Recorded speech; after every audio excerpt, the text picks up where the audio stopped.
The former Commissioner General of the Ghana Revenue Authority, Reverend Dr. Ammishaddai is in deep trouble.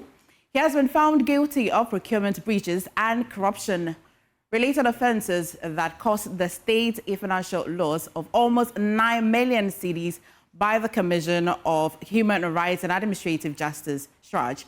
The Commission's report, following a 2022 petition by the pressure group Movement for Truth and Accountability, reveals that the former GRA boss supervised the award of questionable contracts to 3 companies: Rona Motors Ghana Limited, Talino Ghana Limited, and Sagel Motors and Trading Company Limited, for the supply of vehicles and logistics to the authority. We've got details from that report, and of course, Kofi, still with me, will give me the details of this report. Well, MFA, this case has actually traveled for more than 3 years. The petition went to CHRAJ somewhere around 16th October 2022. And according to the CHRAJ report that we are getting these details from, it got to a point where the Movement for Truth and Accountability told CHRAJ that they wanted to discontinue the case. And CHRAJ looked at the case and felt that they also had interest. They felt that they had to investigate this issue because at that point where the movement was requesting that they withdraw the case, they had already done some interviews and the investigation had been in advance, so they felt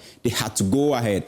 And in terms of what they found, the big headline is that the former GRA boss, Reverend Ammishaddai, according to the CHRAJ report, says that in terms of procurement breaches, in the procurement of the items that you spoke about, is about close about 9 million Ghana cedis, and the actual amount was in dollars, right? Over $800,000, which was converted to cedis, so approximately 8.97 million cedis in procurement breaches. And we understand that because of how serious, according to CHRAJ, these infractions are, they are going to forward this case to the prosecution agency, so maybe the Attorney General and also Yoko, to move ahead with the findings. But we are looking at the issue, looking at how, the nature of the issue and the fact that it's corruption related. The question is, are we going to see the OSP also taking interest in this case, or is it going to just sit with the Attorney General